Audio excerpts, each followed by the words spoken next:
Elles étaient ancrées, non pas ce que j'appellerais dans l'ancien monde, mais encore dans un monde adulte. Dans un monde où justement on était autonome. Et mes grand-mères, ce qui était extraordinaire chez elles, c'était des femmes qui avaient connu la guerre, qui a eu des épreuves comme on en a peu encore aujourd'hui, seuls ceux qui vivent la guerre et actuellement vivent ce qu'elles vivent elles, mais ont vécu elles, mais surtout, malgré leur milieu social, qui était quand même élevé, c'était des femmes qui savaient tout faire. Donc c'était impressionnant. C'est-à-dire qu'elles pouvaient pour l'une être une immense artiste, avoir un prix international de chant, et être la seule femme infirmière sous les blessés, aller sous les bombes chercher les blessés, vous voyez.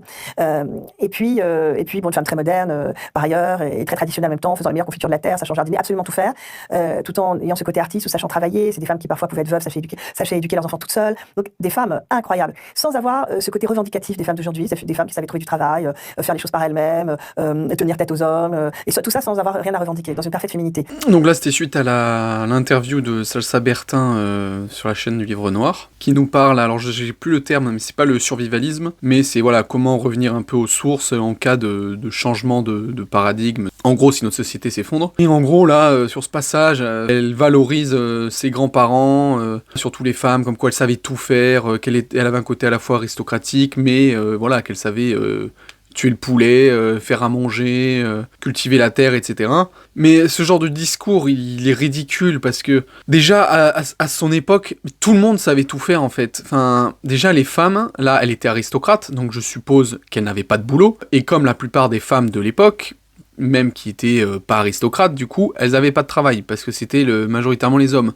Donc bien sûr qu'elles savaient faire un maximum de choses, parce que de toute façon, la société l'exigeait. On va pas donner une médaille à des gens qui faisaient le taf normal. Nous, aujourd'hui, dans notre société, on est ultra spécialisé, chaque personne sait faire un truc dans un domaine précis, il est expert dans un petit domaine, et voilà, les compétences sont partagées. Alors bien sûr, dans le jour où il y a une apocalypse ou un truc comme ça, on sera tous dans la merde, mais c'est l'évolution qui a voulu ça. Maintenant, on a un travail, en temps normal, on fait au moins 35 heures par semaine, je suis désolé, on n'a pas le temps de faire tout le reste. Même si on n'avait pas de supermarché ou quoi que ce soit, on pourrait pas faire tout ce que nos grands-parents faisaient, parce que le rythme du travail, des journées, était pas du tout la même.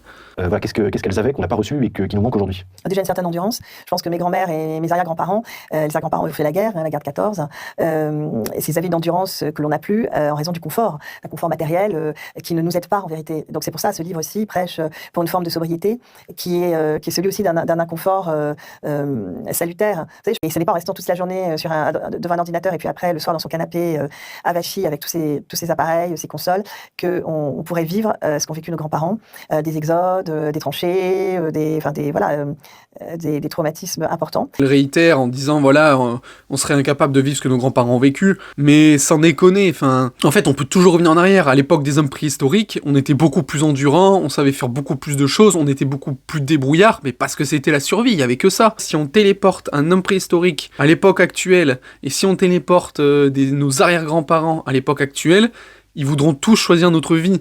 Parce que le confort est mieux, la santé, la nourriture, le savoir. Alors bien sûr, t'as des contreparties, mais entre se casser le cul pendant toute la journée à savoir si tu vas bouffer ou pas le soir, si t'as réussi à chasser un gibier ou quoi, et si tu vas arriver à faire du feu parce que le bois il est pas trop mouillé, etc., machin, et survivre durant la nuit, ou alors plutôt, comme elle dit, rester allongé dans un canapé en regardant du divertissement, je suis désolé, mais le choix il est vite fait. En fait, c'est l'évolution qui fait ça. Si vraiment c'était pourri pour l'évolution et que l'humain, ça serait délétère pour l'humain, il aurait pas évolué là-dedans en fait. Depuis l'homme préhistorique, l'homme a toujours fait en sorte d'améliorer son confort et son niveau de vie. Et donc ça a évolué à travers le temps. Donc faut arrêter de se dire « Oh là, aujourd'hui on serait des grosses merdes ». Bien sûr, oui, demain on perd tout ça, on sait plus rien faire. Mais le truc c'est qu'en fait, tu peux pas faire les deux. Tu peux pas avoir le niveau d'un homme préhistorique en matière de survie et à la fois vivre dans nos sociétés actuelles. Ou à moins voilà, d'être un passionné et de faire que des stages de survie à chaque fois. Passion à part et tu fais pas d'autres choses à côté. Donc voilà, vraiment ça a aucun sens. Et moi, j'ai rencontré une dame qui, dans des zones très reculées de France, elle a plus de 90 ans, et elle se chauffe au bois, elle cuisine au bois, elle fait tout au bois. Elle est autonome. Du point de vue de l'énergie, elle est autonome. Pareil, vraiment, c'est ridicule d'entendre ça. Oui, la mamie, ok, elle vit au fin fond de la jungle, elle est autonome parce qu'elle se chauffe au bois, etc. La population urbaine ne peut pas faire ça. C'est physiquement impossible. On peut pas, chaque foyer, se nourrir au bois et être autonome en matière d'énergie. C'est physiquement impossible. Ça sert à rien de vanter sa façon de vivre parce que c'est irréalisable pour la plupart des gens.